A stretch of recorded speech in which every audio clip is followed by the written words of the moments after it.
mentioned something Muslims are always trying to deal with. America, number one, is a political country. It's politics. Everybody's here. Every religion, every background, every race, every nation, they're all here. So the thing that really holds us together is the political system. The Constitution, the Bill of Rights, the system of states, etc., etc. That's what holds us together. So when you talk about the issue of gender in this country, homosexuality, trans, all that nonsense, you're talking about something political. Because even Obama had trouble. He didn't really want to make same-sex marriage legal, but it became a political thing. Right. Because maybe he didn't believe it, that there were the genders, mixed genders. He had a very excellent marriage, so he probably wasn't into the gender thing so much, but it's a political thing. They wanted their rights, they wanted their rights. So they wanted their privilege. Well, yeah. Because it's not a right. It's not a right. Yeah. But, to get married and to have all the rights that a married person has in this society, So, you have to deal with it outside of your kind of moral structure. This is the problem that people like us and a lot of other people have. And the reason I reminded me of when Florentina and I, it came up in our conversation afterwards, driving back and forth or whatever. And she said that in the Quran it says that we should kill them.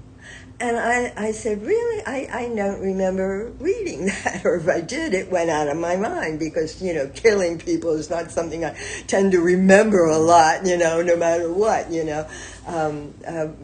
So does it say in the Quran she killed these people? No, it does not. Yeah, because I'm going to say, how would that work? It couldn't work. So there are hadith that mention that the punishment for sodomy is this is the thing, is that the punishment for homosexuality is going to be the same as the punishment for adultery, right? Meaning that they're put to death.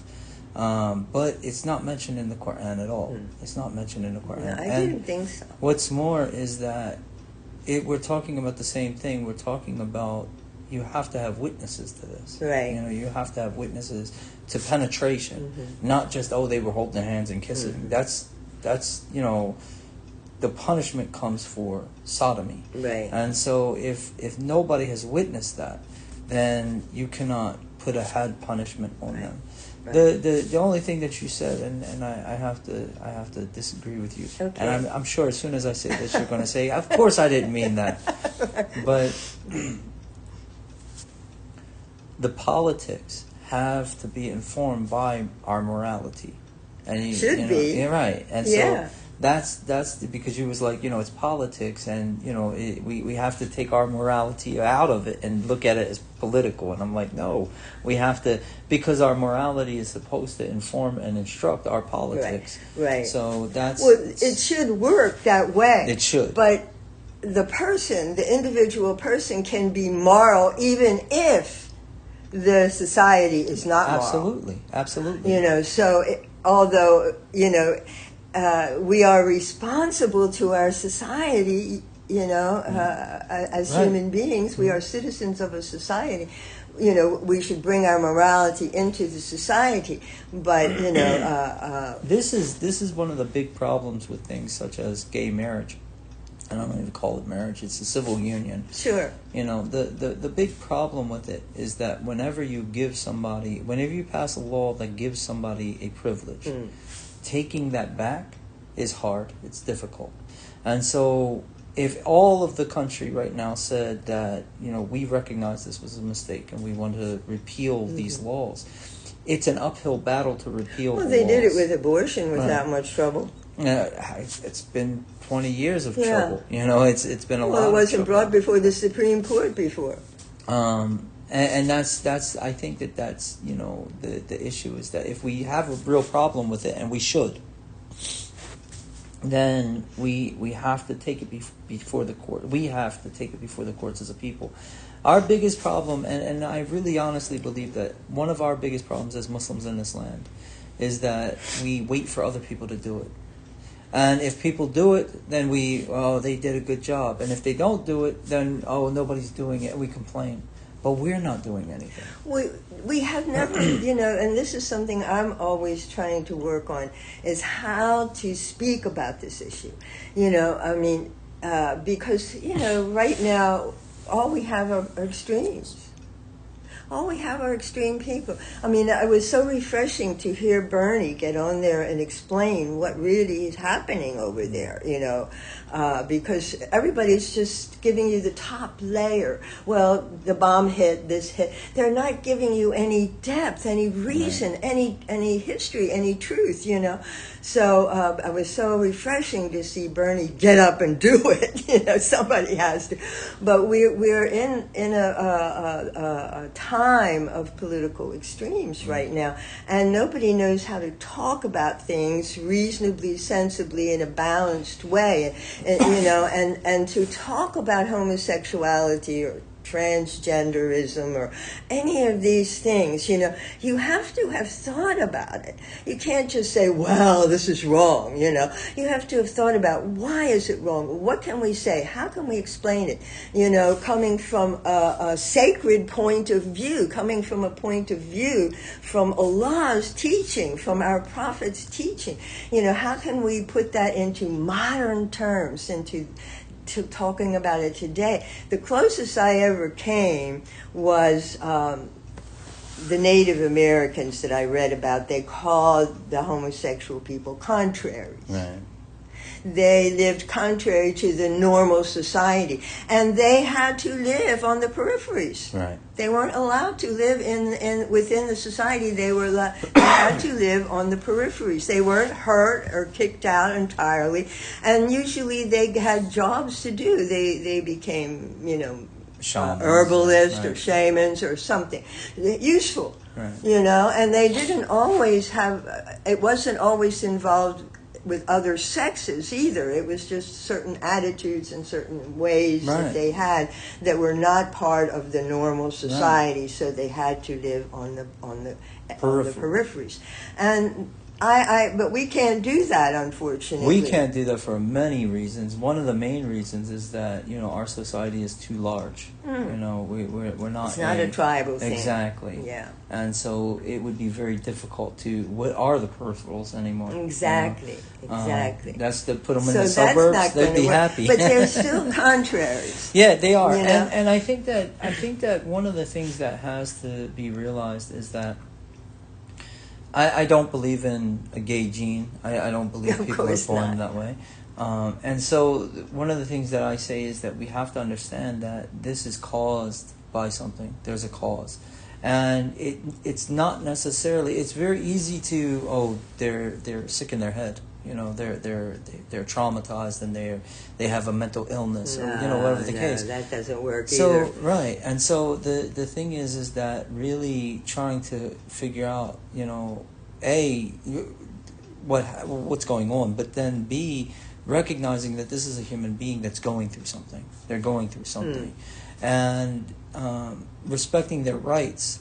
While also respecting the rights of civilization. Right. And my thing is that, there's a lot of people who fornicate. There's a lot of people who commit adultery. Exactly. And we don't bat an eye any longer, exactly. Unfortunately. Yeah. And so if they're doing this, if any of these people are doing this behind closed doors and I don't know about it, then that's not my business. That's right. It's not my business. But the second that they try to promote this and to, that's recruit, then the second that they do this publicly and try to normalize it, that's when it becomes our duty to stand out against it. Right. If somebody has the audacity, but then you say, back up just a little bit. Remember I told you the 4 things that Sufi said not to look at or listen to? The private, the ugly, the horrible, and the foolish. Yeah. So, I don't know if I ever told you this little vignette about Ahmed, and I want to play a piece of music for you before you leave. So save 5 minutes at the end before you leave, because I've been thinking about Ahmed a lot. One thing he did for me, one day we were walking, there's in Tangier, there's what they call the Grand Sacco, the Grand Square, and that's where all the buses come in. That's where the old town, the Medina, meets the new town, the French town. And, there's a lot going on there. All kinds of little shops and this and that, all kinds of stuff going on. Always a lot of people on their benches, and Berber women coming in with their wares, all kinds of stuff. So one day, we sat there in one little cafe, Ahmed and I, and he said, he just wanted me to watch the people. It was a people watching day. Okay, so here come a lady from the country. Now, the country ladies in those days, they wore what were known as hikes. It was what I have in there for my shroud. It's a long piece of hand-dyed, hand-woven white cotton, and they wrap it around their waist. They make little suspenders, and then they drape it across their heads, just like the Prophet's wives did. They took the sheets off their bed, they wrapped them around before they went. This is the first. This is the original one. Now, he said, now those ladies, they're dressing like the Prophet's wives. He says, this is the original dress of the Muslim ladies, And some of them wore hijab and some of them didn't. But the hijab they wore... niqab. I mean, niqab, yeah. But what they wore was like a little embroidered handkerchief that they would hook there, It was nothing really elaborate, just a little thing. And then, so you see them go by. Then most of the women in the city wear jalabs. Jalabiyah, right. Jalabiyahs. And they have like a jalabiyah. It has a little hood, but most of them don't use the hoods anymore. In the old days, they used to use the hoods. Right. But in the young days, they don't use the hoods. They use hijab, and matching hijab, they're all modern and all of that. And he said, there you see the modern lady of the city. Her dress is saying, I'm a Muslim, respectable Muslim lady. I have a family. I have, so don't bother me. Right? Absolutely. Don't bother me, and so she can come and go and nobody's going to bother her. And then you see some European Muslim ladies and they have on something like I have on. They have a scarf, they have a skirt down, long skirt that comes down, a jacket, maybe a turtleneck or something, And these are the modern European style ladies, All of them are fine.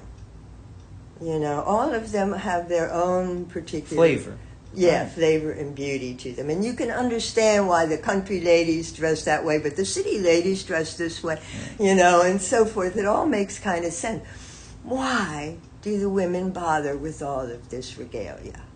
Because men and women are very attracted to each other in the public sphere.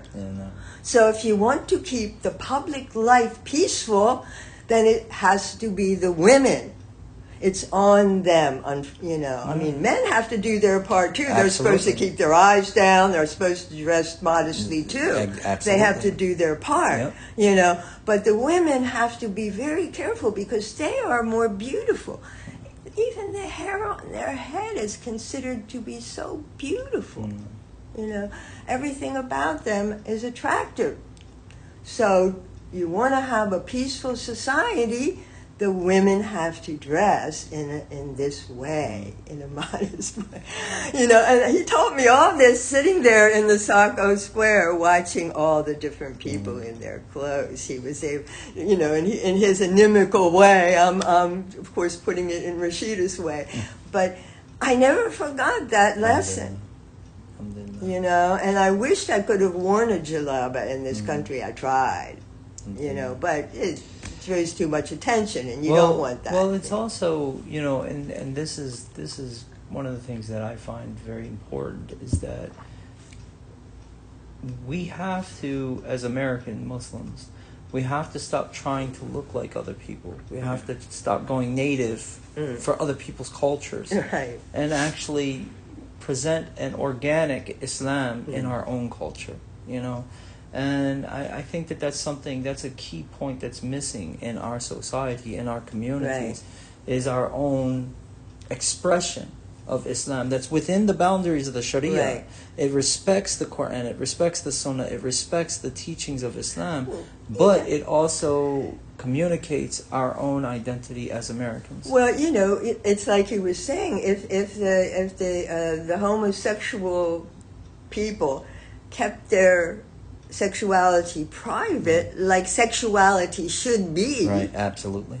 I mean, this was one of the lessons in what Ahmed was telling me, that sexuality is a private thing. You don't take it into the public sphere. And that's one of the major problems. One of the major problems in the society is that sensuality. Right, this is the people can't even differentiate anymore between sensuality and sexuality. A woman, you know, who might have been sensual in the past is now seen as sexy, you know. And so the people equate sensuality or even attractiveness with sexuality. Oh, yeah. And she's hot. Yeah, you know. and one of the major problems with that is that you're hard pressed. It's very difficult to find modest clothes anymore. Yeah. But not just for women. Now they put little girls in mini skirts and listen, you know, I know this has been going on for a long time. And they market it, you know, and so now they're sensualizing small children, you know, and it's a problem. And so I say that to say that the public sphere has become sensualized. Which means, because of today's mindset, there's no difference between the public and private anymore. Exactly. People don't even have that understanding that there are things that should be private. And that takes us right into the sexualization of society. You know, everything is about sexualization anymore, and it's unhealthy. You know, to say the least. Well, you know, I think as Muslims we have to be able to stand up and explain things like this to people. No. We have to explain that for a Muslim, we have a public world and a private world. And in the public, we realize that men and women, they're very attractive to each other. You know, so we try for the, you know, yes, it's true, it's mostly on the women, but still, they are the ones with the beauty. If a woman goes around showing her breasts, what do you think if a guy comes up and hits on you or tries to rape you even or something? You know, I mean, I don't understand it. I don't believe that it's mostly on the women, right? And well, I do. I say that. I'll explain to you why. I do, because, you know, men, I mean, even the clothes, you know, for a man, I mean, he can be in public with his chest showing. A woman cannot be in public with her chest showing, although women do it today. Right. You know, I mean, he can be in public. I think this is why the dress, knee to the navel, you know, the Moroccan pantaloons for men always go below the knee, you know, and you know, so navel to below the knee, a man can be out that way. So, but not really. See, and this is the misconception. Well, if he's working, if he's doing some job that requires him to be outside, you know. And that's the thing is that if there's a reason, but the norm, of course not. He wouldn't go shopping that way, you know, or take his children out for a stroll that way. Right. No, this is just it's a possible thing for a man if he's out there doing a certain job. He wouldn't be in a state of sin if he was like that. It's allowed. No, but it's not. You know, that's just what you know why it's so beautiful. Even today in Morocco on Juma, you will see all the men in their jalabas. It's so beautiful. One of the things that I stress in my teaching, nobody listens. I'm used to it, but one of the things that I stress is that it's also a sunnah. It's not an obligation. For women, it's an obligation. For men, it's highly recommended that when we're out in public, we cover our heads. Right? Oh, yeah. Our heads should be covered. Yeah. And so a man, and this used to be across cultures, a real man didn't go out in public. Oh, my dad had his fedora. He always wore it. Always. Yeah. And then when he and my mom, too. When he came in, your mom would say, "Take off your hat in the house," because he'd forget that it was on because he wore it, And that's the thing is that men used to always cover their heads. Yes. Again, it's the sunnah. Well, there was a difference between private and public in those days. I grew up in that age where it was still existing. Hollywood changed that somewhat, and the music industry changed it a lot. After the 70s, the music industry, God knows I lost track after a while. But because they would get up on the stage half naked. And everybody would so they no longer had that public-private idea. It was lost. Today, well, I'll go right back to that and say, the concept of wearing underwear outside, and I say that, right. For men and women. Right. When men will wear these, shorts that come all the way up to mid-thigh and wear T-shirts. And this is underwear, and then women will walk around in quote-unquote bikinis or whatever, which is just a bra and panties. It's horrible. But there's a new private and public. There's a new dichotomy. And it's an interesting one, and one that you're not familiar with. So, probably not. So the private life is, and which is which, I don't know. But you have one hand where people, and so I don't want to say the private life is this and the public life is that, because I don't, which is the question, right? Yeah. But people are one way, they're one way in real life. When they go to work, when they're with their families, when they see their neighbors, they're one human being. Mm-hmm. And then when they get on their devices, when they deal with social media, it's something else. And they do everything they can not to allow the two to clash. Because they become invisible. Yeah. So the anonymity affords them the ability to be the worst. It's horrible, isn't it? It's really is. Messed up the whole world, I don't know when people are going to get over that, but thank God I've been... It's a useful tool. Yeah. It's a useful tool. Of course, all technology is. But the old adage, like a sword, it's cuts both ways. Exactly. So it's But I think thinking about the public and private life is a way that Muslims can talk about these issues of public nudity or partial nudity, promiscuity, of homosexuality, all of these things. It's a way we can talk about it, but the only problem comes is, all right, how do we, as a people, as a group, as an ummah, how do we treat these people? That's the next question. So this question is easy, right? This question is very easy. Mm-hmm. This question is so simple because every single human being has been endowed with God, endowed by God, with equal human rights. Right. And so we treat every single person with the respect that they command, right?